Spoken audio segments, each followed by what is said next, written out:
ఒక్కొక్కసారి నువ్వు అనుకుంటావు, నేనే ఎంత మంచి ప్రార్థనా పరుడును, నేనే మంచి పరిచర్య చేస్తాను, నేనే చక్కగా చర్చిలో అన్నీ ఇవ్వగలుగుతున్నాను, నేనే అనే భావన ఒక్కొక్కసారి మనలో ఉంటుంది.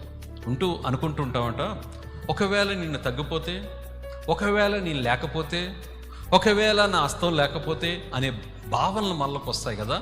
అయితే ఇక్కడ దేవుని ఒక వాక్యం చదివిస్తుంది ఏంటంటే, ఒకవేళ ఆ స్థానంలో మనం లేకపోతే ఆ స్థానము మరొకరు దాన్ని ఏం చేస్తారట, దేవుడి యొక్క కృపతో దాన్ని తీసుకుంటారు.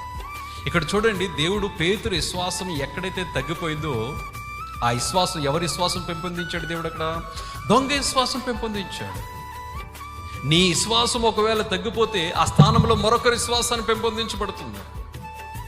నీ ప్రార్థన ఒకవేళ మంచి ప్రార్థనా జీవితాన్ని కలిగి ఒకవేళ తగ్గిపోతే అక్కడ మరొకరు ప్రార్థనా జీవితం లేపబడుతుంది. నీ పరిచర్య తత్వం ఒకవేళ చేస్తూ తగ్గిపోతే మరొకరు దేవుడు లేపుతున్నాడు. మరొకరిని కాదు, నేనే ఉండాలి ప్రభువా అనే తత్వంలో మనం ముందుముగాక.